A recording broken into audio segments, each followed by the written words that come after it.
Hello बच्चों।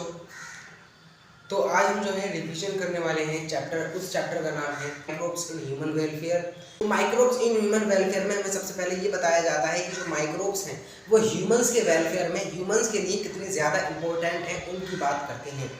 अगर microbes नहीं हो तो हमारी शायद ज़िंदगी अधूरी रह जाए।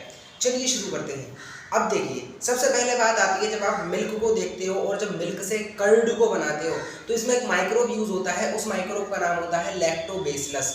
ये जो लैक्टोबैसिलस होता है, जब हम इसको यूज़ करते हैं तब ये मिल्क को सॉलिडिफाई कर देता है और कर्ड में कन्वर्ट कर देता है। ये जो दही होता है इसकी जो वैल्यू होती है न्यूट्रिशन वाइज बहुत ज़्यादा होती है। कर्ड न्यूट्रिशन में बहुत ज़्यादा होता है मिल्क के मुकाबले। मिल्क के अंदर कम न्यूट्रिशन होते हैं, कर्ड के अंदर ज़्यादा न्यूट्रिशन होते हैं। जो कर्ड होता है उसके अंदर विटामिन ए बहुत ज़्यादा अमाउंट में हो चुका होता है बिकॉज ऑफ दी लैक्टोबैसिलस की हेल्प से। तो हमारे लिए उसने इतनी ज़्यादा इंपॉर्टेंस दिखाई। अगर लैक्टोबैसिलस नहीं होता तो शायद हमें मिल्क से भी अच्छा न्यूट्रिटिव जो चीज़ है वो नहीं मिल पाती, कर्ड।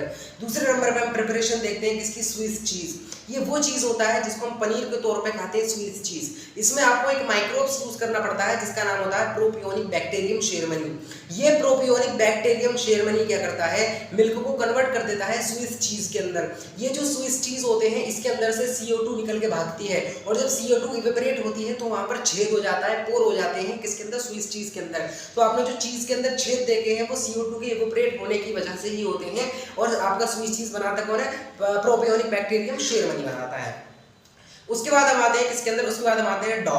तो डॉ जो आपका फ्लफी पार्ट होता है, आपने व्हीट का जो फ्लफी पार्ट देखा होगा जब आप जो है डॉ बनाते हो आटे का, मैदे का, तो जो फूल जाता है पार्ट उसको किस तरीके से प्रिपेयर किया जाता है आइए समझते हैं। सबसे पहले हम व्हीट लेते हैं। अब जो व्हीट होता है उसके अंदर हम ईस्ट का एंजाइम डालते हैं। हाँ, तो जो हम डालते हैं वो क्या डालते हैं, ईस्ट का एंजाइम डालते हैं। तो जैसे ही व्हीट के अंदर ईस्ट का एंजाइम डालते हैं माल्टोज के अंदर कन्वर्ट हो जाता है।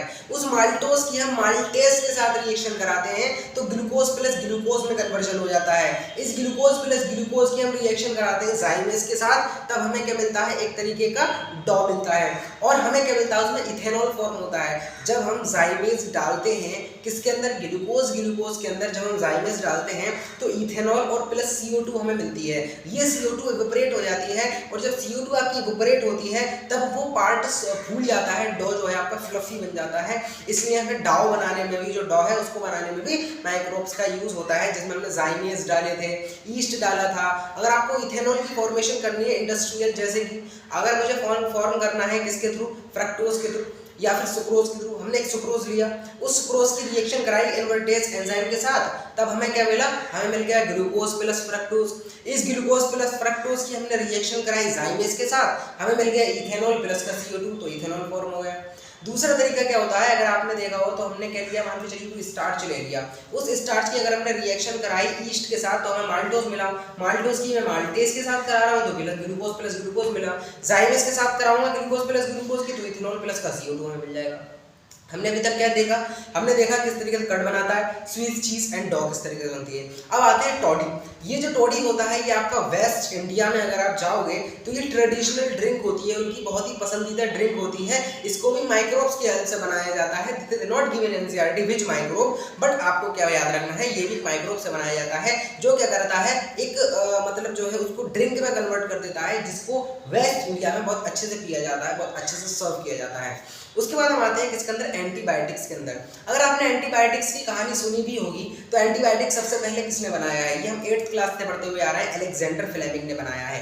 अलेक्जेंडर फ्लेमिंग क्या कर रहे थे, एक उनकी बैटरी ब्रिगेड थी, वो किसी और चीज़ के लिए वर्क कर रहे थे।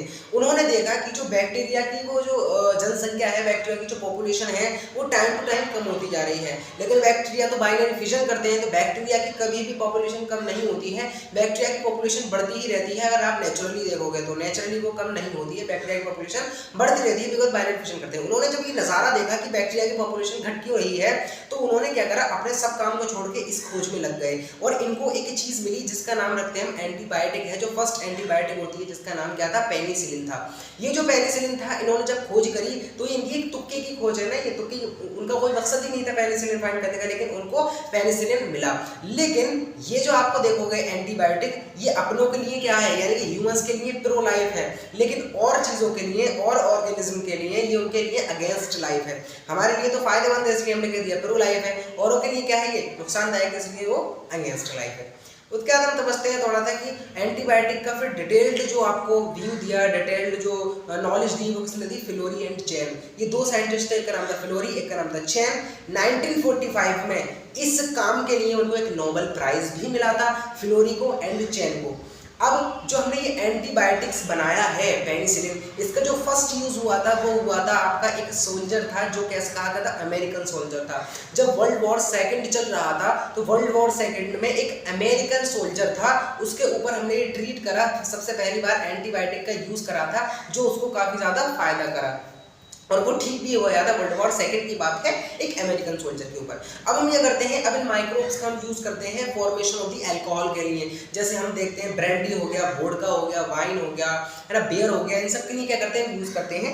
एनसीईआरटी में नहीं दिया है कि कितने परसेंट हम जो है माइक्रोब्स का यूज करते हैं, कितने परसेंट अल्कोहल का यूज करते हैं, this is not given in NCERT, but this is also given in NCERT कि there are two types of the alcohol formation. First is distillation process, second is non distillation process. Distillation process means here's only and only many sorry, मतलब बहुत सारे क्या होते हैं, alcohols होते हैं। लेकिन जो नॉन डिस्टिलेशन है उसके अंदर दो ही मिलते हैं, पहला मिलता है वाइन, दूसरा मिलता है बियर। इस वाइन और बियर के अलावा ब्रांडी हो गया, वोडका हो गया, तड़का हो गया, जितनी भी आती हैं वो सब डिस्टिलेशन के अंदर आती हैं, नॉन डिस्टिलेशन के अंदर सिर्फ दो ही आती हैं।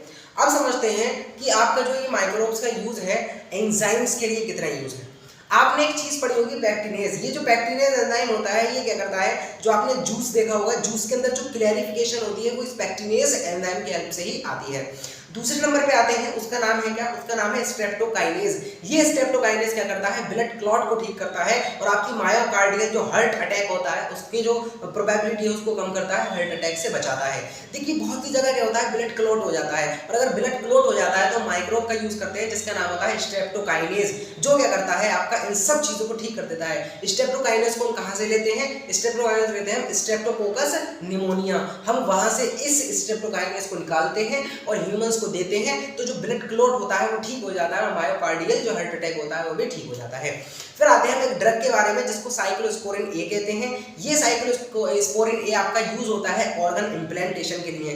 कोई ऑर्गन है जो कि इम्प्लांट हो रहा है तो उसमें हम यूज करते हैं किसको, उसमें हम यूज करते हैं साइक्लोस्पोरिन ए में। और हम एक चीज और यूज करते हैं ग्लूकोकॉर्टिकॉइड। आपने पढ़ा होगा ये कौन से वाले चैप्टर में, हार्मोन्स वाले चैप्टर में, हार्मोनल कंट्रोल एंड कोऑर्डिनेशन जो चैप्टर है उसके अंदर जो एड्रेनल ग्लैंड का जो कॉर्टेक्स वाला पार्ट होता है इसके अंदर mineral corticoid, glucocorticoid, sex corticoid होते हैं। तो जो ग्लूकोकॉर्टिकॉइड है जो ग्लूकोज बनाता है नॉन कार्बोहाइड्रेट की फॉर्म में, है ना, तो वो क्या करता है ऑर्गन इम्प्लांटेशन में भी बहुत ज्यादा रोल प्ले करता है, जो किसका बना होता है, ज़ोन ऑफ फेसिकुलेटा का बना होता है। अब हमने क्या पढ़ा, ये पढ़ लिया। अब एक और आता है जिसको स्टेटिन कहते हैं। हमने क्या पढ़ा, हमने पढ़ा पैक्टिनेज इस एंजाइम बारे में, हमने पढ़ा स्ट्रेप्टोकाइनेज, हमने पढ़ा क्या, हमने पढ़ लिया साइक्लोस्पोरिन जो कि ड्रग होती है। अब हम पढ़ लें स्टेटिन। ये स्टेटिन क्या करता है आपका मेलेनोवेट के हेल्प से ये कोलेस्ट्रॉल का लेवल को कम करता है। हमारी बॉडी के अंदर मान के चलिए कोलेस्ट्रॉल का लेवल बहुत ज्यादा है, तो उस कोलेस्ट्रॉल को लेवल को कम करने के लिए हम स्टेटिन माइक्रोब का भी यूज इजीली तरीके से कर सकते हैं। तो हमने ये पढ़ लिया है।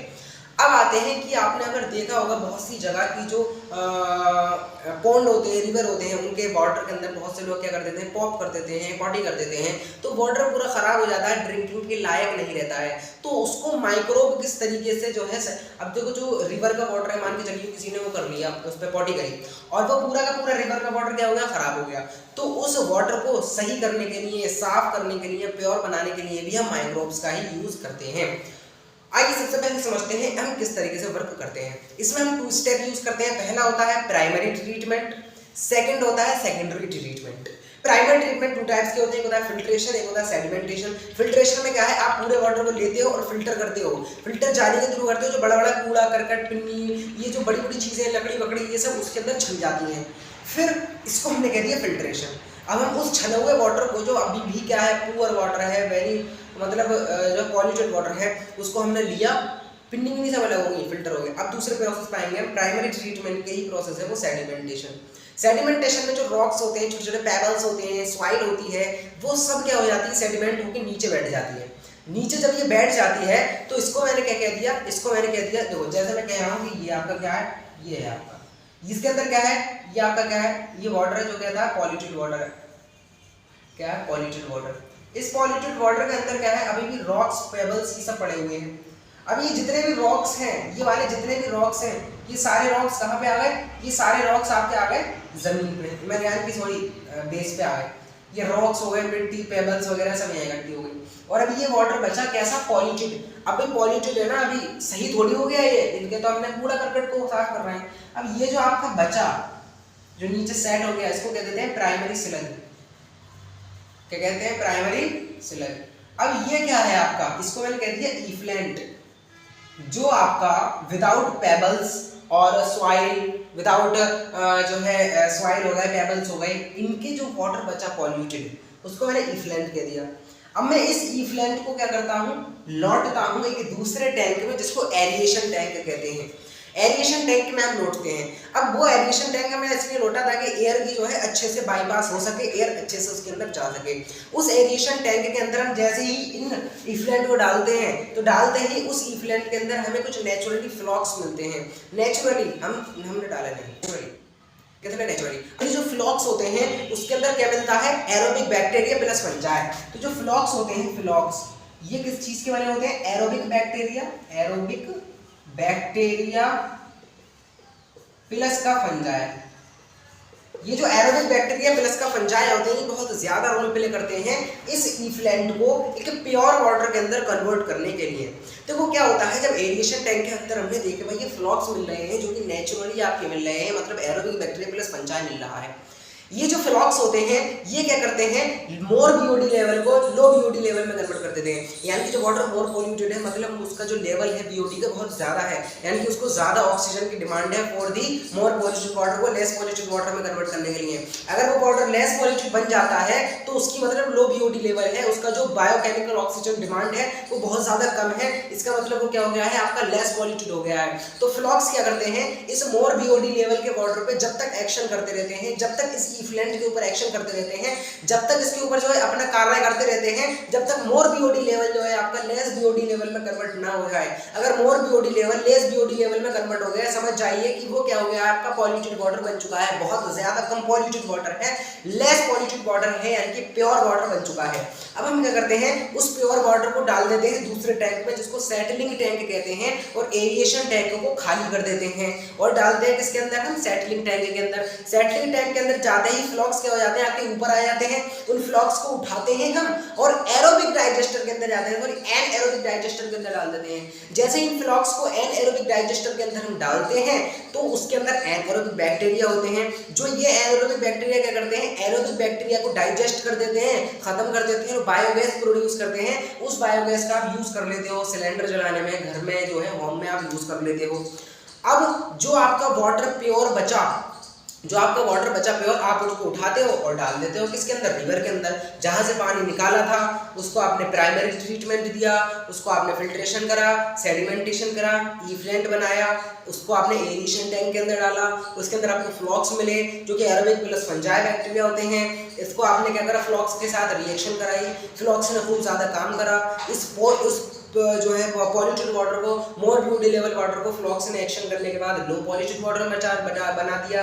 अब आपने क्या करा, इस एरिएशन टैंक को खाली करा और डाल दिया सेटलिंग टैंक के अंदर। इस सेटलिंग टैंक के अंदर से आपने क्या करा, उन फ्लॉक्स को उठा के एन एरोबिक डाइजेस्टर में डाल दिया। एन एरोबिक डाइजेस्टर ने क्या करा, एरोबिक जो आपके बैक्टीरिया थे उनको डाइजेस्ट कर दिया और जो बायोगैस थी उसको जो है होम तक पहुंचा दिया। और जो आपका ये बचा हुआ पानी जो साफ हो चुका था उसको फिर से रिवर में आपने डाल दिया। अब आप क्या करते हो, थोड़े से फ्लॉक्स जो है रोक लेते हो ताकि आप उसको इनोक्यूलम की तरह यूज कर सको। इनोक्यूलम का मतलब होता है कि आप अगर दोबारा से कभी भी फिल्ट्रेशन करोगे तो आप उस पार्ट को डाल दोगे, जिसकी वजह से जल्दी आपका क्या हो जाएगा, वाटर लो बीओडी लेवल में आ जाएगा। बायोगैस का फॉर्मेशन करना, एंड फिर देखेंगे हमारा माइक्रोब्स जो है फार्मिंग में कितना ज्यादा हेल्पफुल है, फार्मर्स के लिए कितना ज्यादा हेल्पफुल है।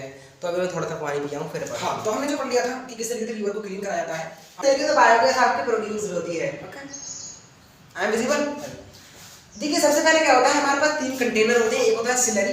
सिलरी में हम क्या करते हैं, H2O और डंग यानी कि वाटर और डंग को मिला के डाल देते हैं। उस सिलरी में से जो H2O और डंग होता है चला जाता है डाइजेस्टर के अंदर।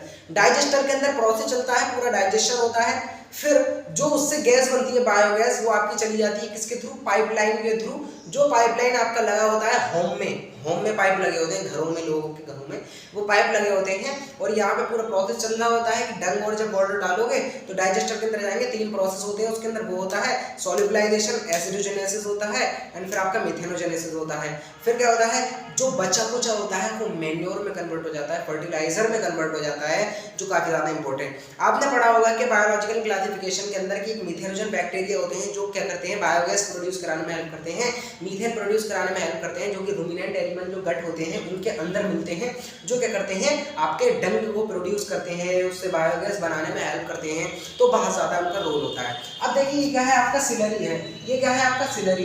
इस सिलरी के अंदर हमने क्या डाल दिया है, डंग डाल दिया है और आपका वाटर डाल दिया है। ये जो आपका सिलरी में से ये जो डंग और वाटर है ये आपका इसके अंदर पहुंच गया। अब इसके अंदर क्या होते हैं, 3 प्रोसेस। ये जो डाइजेस्टर दिख रहा है ना आपको, इसके अंदर 3 प्रोसेस चलते हैं, 3 सॉल्युबलाइजेशन, एसिडोजेनेसिस और मिथेनोजेनेसिस आपके चल रहे होते हैं। फिर बायोगैस प्रोड्यूस होकर वो ऐसे करके यहाँ से ये इस टाइप से ऐसे करके घरों में चली जाती है, जो कि पाइप घर में लगे हुए होते हैं। और जो बचा कुचा माल है वो यहाँ पर आ जाता है, आपका मैन्योर के अंदर आ जाता है, यहाँ पे ये डिब्बा जो है, ताकि आप क्या करो इसको फर्टिलाइजर के रूप में यूज कर सको।